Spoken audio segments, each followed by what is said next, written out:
Então, o teste psicológico é um instrumento da psicologia, um instrumento científico, portanto, ele tem critérios de qualidade e que avalia construtos psicológicos, então fenômenos que são estudados pela psicologia, comportamentos, personalidade, habilidade social, inteligência. Para que esses testes psicológicos possam ser considerados efetivamente como requisitos com qualidade, o Conselho Federal de Psicologia estabeleceu há 13 anos atrás um sistema de certificação que recentemente, em 2012, quando ele completou aproximadamente 10 anos, foi considerado como um dos melhores do mundo. Então, esse sistema de certificação, o instrumento, o teste, ele passa por uma análise de especialistas, então de pessoas que entendem construção de testes psicológicos, e são avaliados alguns requisitos. Então, por exemplo, será que aquele teste avalia aquilo que ele diz que avalia? Então, um teste de perfil de comportamento, ele efetivamente é capaz de avaliar perfil de comportamento? Então, ele é submetido a uma série de pesquisas científicas até que esses índices sejam satisfatórios e agreguem a ele esse status de teste psicológico, portanto, de um instrumento científico.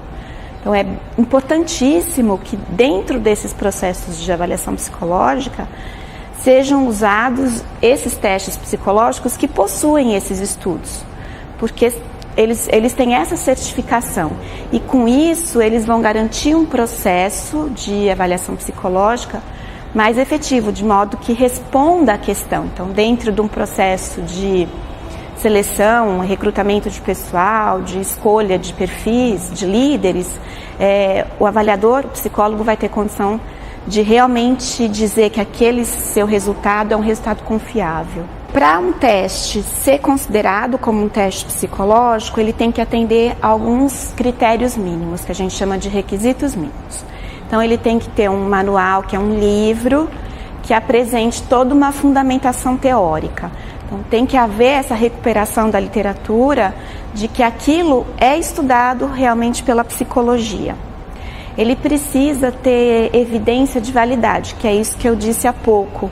Então, ele se propõe a avaliar a personalidade, mas ele realmente avalia a personalidade? Tem que haver demonstração empírica para confirmar isso.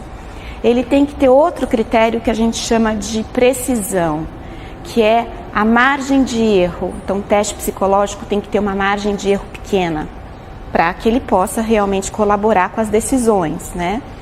E ele tem que ter tabelas normativas que permite que aquela pessoa que vai ser submetida à avaliação possa ser comparada com outras pessoas já pesquisadas e que responderam a esse instrumento.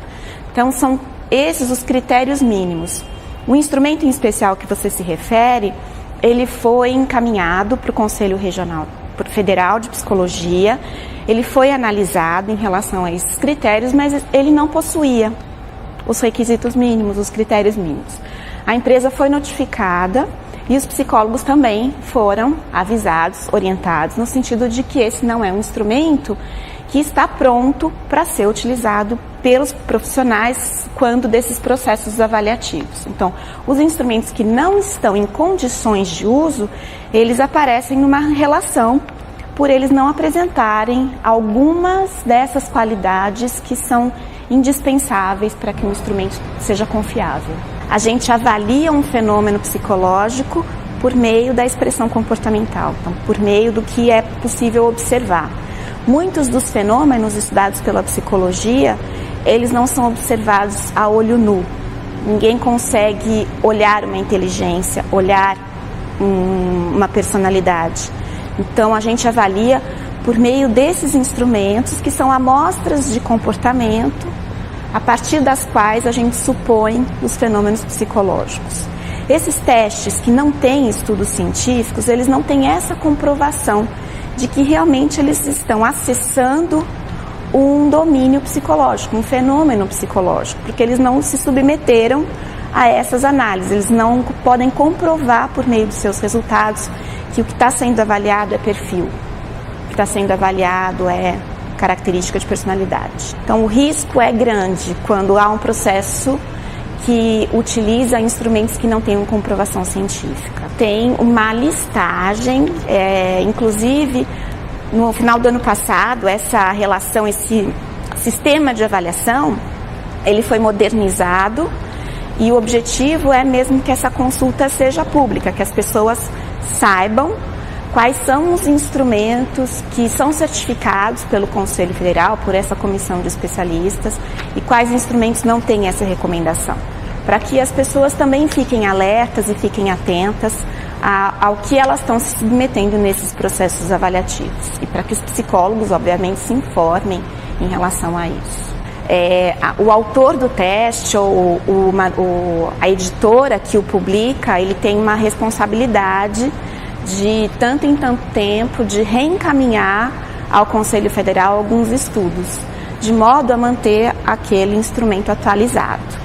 E isso a gente vê que tem melhorado bastante na área da psicologia. Os autores e as editoras estão mais atentos à necessidade de atualização dos seus instrumentos. Como esse não é um sistema novo, nós já trabalhamos com ele no Conselho há cerca de 13 anos, então os psicólogos já estão bastante habituados com esse sistema de avaliação de testes psicológicos que nós chamamos de SATEPS.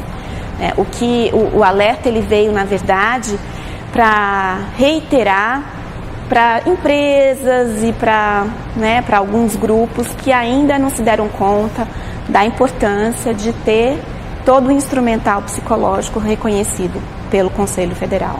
A avaliação psicológica, seja ela em qualquer contexto do profissional, ela tem uma responsabilidade social.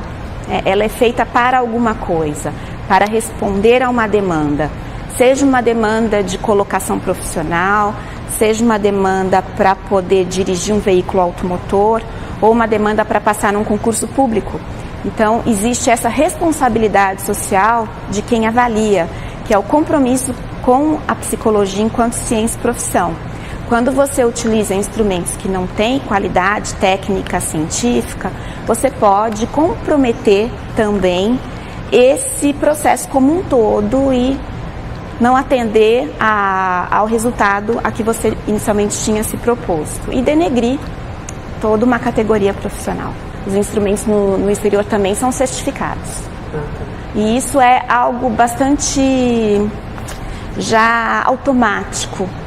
Não foi necessário estabelecer um sistema como foi aqui no Brasil.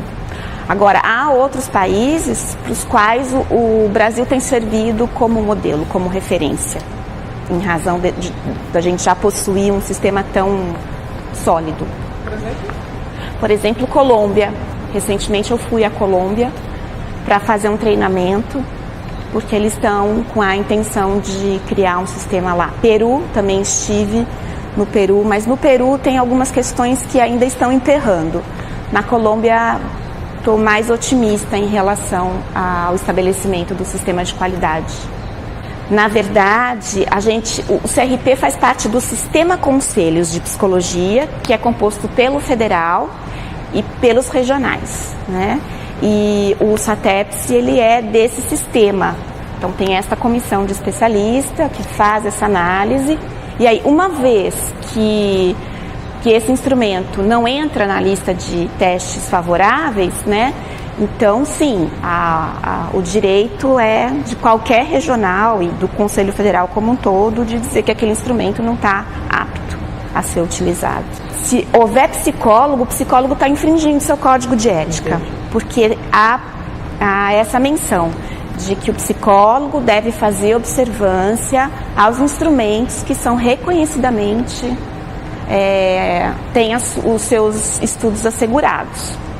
Então, o psicólogo que usa a DISC, ele está cometendo uma infração ética. Esse e tantos outros que eram muito utilizados antes da instalação do sistema de avaliação e que, por não apresentarem as condições mínimas, não puderam mais ser utilizados na prática profissional do psicólogo.